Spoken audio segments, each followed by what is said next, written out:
قومی آواز کے ناظرین خوش آمدید۔ باہر سے دیکھنے والوں کے لیے بنگلہ دیش کی وزیر اعظم شیخ حسینہ کی کہانی بہت دلکش نظر آتی ہے۔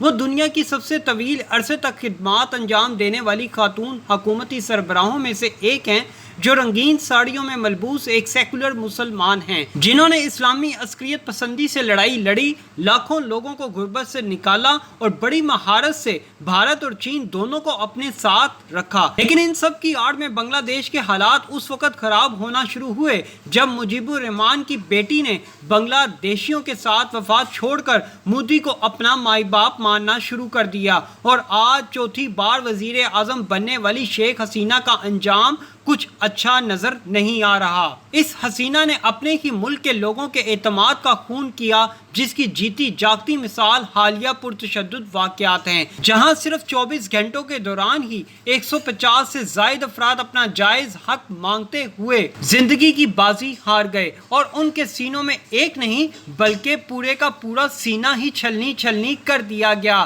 یہ شیخ حسینہ کے سر پر سوار طاقت کا نشہ ہی ہے جو آج بنگلہ دیش کی 80% آبادی اس کے طرز حکمرانی سے تنگ آ چکے ہیں۔ دوستو، بنگلہ دیش کے حالات اچانک اس قدر کیسے خراب ہوئے؟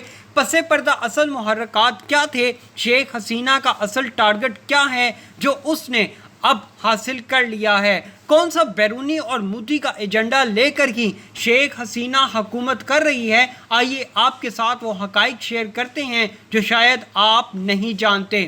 کوٹا سسٹم صرف ایک بہانہ تھا۔ دوستو، اگر شیخ مجیب الرحمان کی صاحبزادی بیگم حسینہ واجد کو سنارے بنگلہ سے حقیقی محبت ہوتی تو وہاں امریت نہیں جمہوریت کو فروغ دیتی، شہری آزادیوں کو عام کرتی، بنیادی انسانی حقوق کی فراہمی کو یقینی بناتی اور ایک عادلانہ و منصفانہ سوسائٹی قائم کرتی، اور خوشحال جمہوری بنگلہ دیش کے مستقبل کو تابناک بنانے کے لیے اندھے انتقام سے اجتناب کرتی اور سب کو ساتھ لے کر چلتی۔ مگر یہ نہ تھی بنگلہ دیش کی قسمت۔ دوستو، ڈھاکہ یونیورسٹی میں سوشیالوجی کی اسسٹنٹ پروفیسر ڈاکٹر سمینہ لطفہ نے قومی آواز سے بات کرتے ہوئے کہا کہ اب صرف طالب علم احتجاج نہیں کر رہے، ایسا لگتا ہے کہ ہر طبقے کے لوگ احتجاجی تحریک میں شامل ہو گئے ہیں۔ یہ لاوا کافی عرصے سے پک رہا تھا۔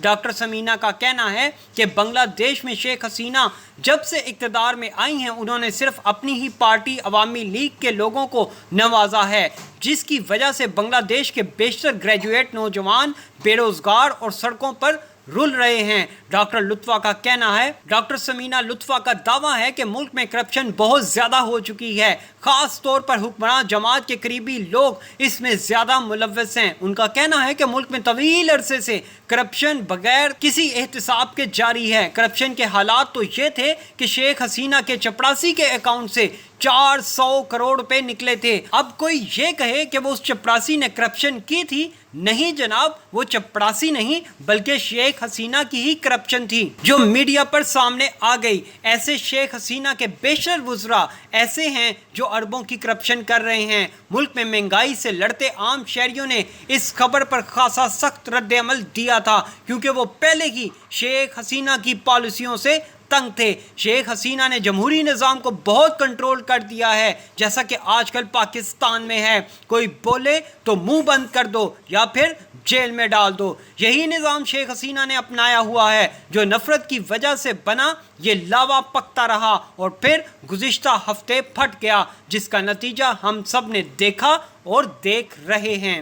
دوستو، در حقیقت اس مہینے بنگلہ دیش میں ہونے والے مسلسل احتجاج محترمہ حسینہ کی طاقت کے فارمولے کے خلاف رد عمل ہیں۔ صرف چند ماہ قبل کی چوتھی بار وزیر اعظم بننے والی شیخ حسینہ نے حالیہ کریک ڈاؤن میں 200 کے قریب افراد کو جان سے مروا دیا۔ شیخ حسینہ جو 74 سال کی ہیں نے اپنے زیر خدمت تمام فورسز کو سڑکوں پر تعینات کر دیا ہے، بشمول ایک خوفناک پیراملٹری یونٹ جس کے رہنماؤں کو ماضی میں تشویشناک الزامات جیسے تشدد، غیر قانونی قتل اور زبردستی غائب کرنے پر بین الاقوامی پابندیوں کا سامنا کرنا پڑا تھا، اسے بھی دوبارہ اس شیخ حسینہ نے ایکٹیو کر دیا ہے اور سڑکوں پر تعینات کیا جا چکا ہے۔ شیخ حسینہ اپنی حکومت اور اپنی غلط پالیسیوں کے نتیجے میں ہونے والے احتجاج کو روکنے کے لیے ہر حد سے گزر جانے کے لیے بالکل تیار ہیں۔ شیخ حسینہ نے ہر طرح کا کمیونیکیشن سسٹم بند کر دیا ہے۔ ایک غیر ملکی سفارتکار نے نام ظاہر نہ کرنے پر بتایا کہ انہوں نے بنگلہ دیش کی سڑکوں پر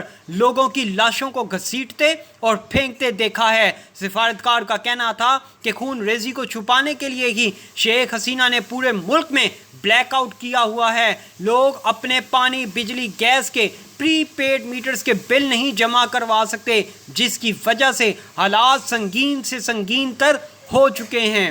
دوستو، یہ ایک واضح طور پر غیر اخلاقی بین الاقوامی ایجنڈا ہے۔ وہ طلبہ بچوں کو سڑکوں پر بے دھڑک گولی مار رہے ہیں۔ لندن کی school of oriental and African studies میں بنگلہ دیش کی اسکالر نعومی حسینہ نے کہا کہ لوگ دہشت زدہ ہیں، بالکل دہشت زدہ۔ محترمہ حسینہ بنگلہ دیش کے مقبول بانی رہنما شیخ مجیب الرحمان کی بیٹی ہیں، جنہوں نے 1975 میں ایک فوجی بغاوت میں ان کی زیادہ تر جوان فیملی کے ساتھ قتل کر دیا گیا تھا، اور ان کا قتل جو کہ پاکستان کے خلاف علیحدگی پسند جنگ کی قیادت کے چند سال بعد ہوا تھا۔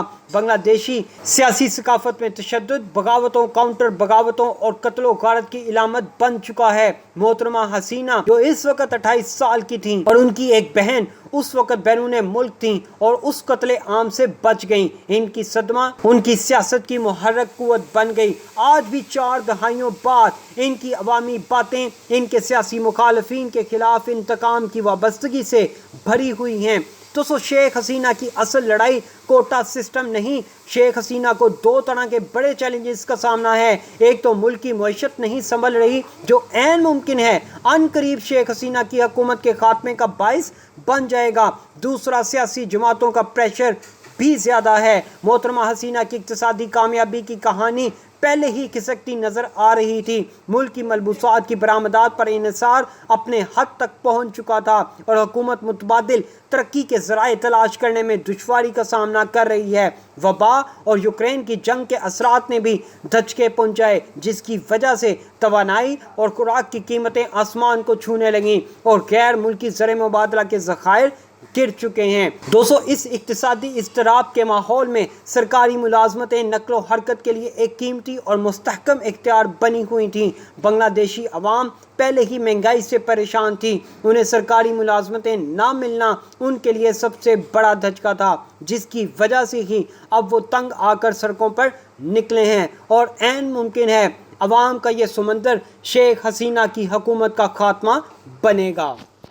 دوستو، یہاں یہ بات واضح کرتا چلوں، بنگلہ دیش میں 1971 کی جنگ لڑنے والوں کے بچوں کو سرکاری نوکریوں میں پہلے 30% کوٹا دیا جاتا تھا۔ گزشتہ کئی روز سے طلبہ اسی کوٹے کے خلاف احتجاج کر رہے تھے، اور کوٹا سسٹم مخالف طلبہ کی پولیس اور حکمران جماعت عوامی لیگ کے طلبہ ونگ سے جھڑپیں ہو رہی ہیں۔ آپ کو یہاں بتاتا چلوں، عوامی لیگ کی طلبہ ونگ بھی بھارتی ہندوتوا کی سوچ رکھنے والی جماعت بی جے پی کے گنڈوں کی طرح ہی ہے، اور انہوں نے ہی بنگلہ دیشی مسلمانوں کا قتل عام ان فسادات کی آڑ میں کیا ہے، تاکہ جس طرح بھارت ہندوتوا کی سوچ رکھنے والوں نے اپنا ڈر اور خوف دیگر اقلیتوں کے خلاف قائم کر رکھا ہے، بالکل اسی طرز پر بنگلہ دیش کی عوامی لیگ کے اسٹوڈنٹ ونگ بھی اسی نقش قدم پر چل رہے ہیں۔ دوستو، حالات اس وقت بھی بنگلہ دیش کے آؤٹ آف کنٹرول ہیں، اور عین ممکن ہے اگر کوٹا سسٹم میں انصاف نہ کیا گیا تو انقلاب، احتجاج، حسینہ واجد کی حکومت کا خاتمہ بن سکتا ہے۔ دوستو، ایسی مزید معلوماتی ویڈیوز دیکھنے کے لیے قومی آواز کو سبسکرائب اور بیل آئیکن پر کلک ضرور کریں، کیونکہ یہ میری اور آپ کی نہیں بلکہ پوری قوم کی آواز ہے۔